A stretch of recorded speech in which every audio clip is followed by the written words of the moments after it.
Халуун мэндийг өргөн дэвшүүлье.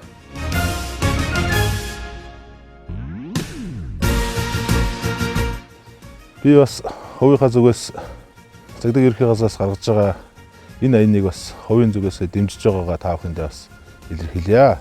Жолоо барьж байгаа жолооч нарт бол бас маш их хэрэгтэй ийм уриалга юм болов уу гэж би бодож байна. Яагаад тэгэхээр одоо аял зугаалгаар Монголын ард түмэн маань бас их явдаг болж хурд хэтрүүлэхгүй аваар ослоос болгоомжлож явах нь бол аль алиндаа бас хэрэгтэй юм болов уу гэж би бас ингэж бодож аянд нэгдэж байна.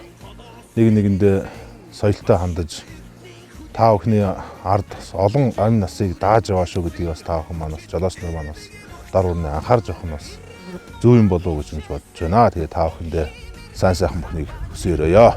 Яарсан болгон сайн юмд хүрэгдгүү маа. Та бүхэн маань бүү яараарай.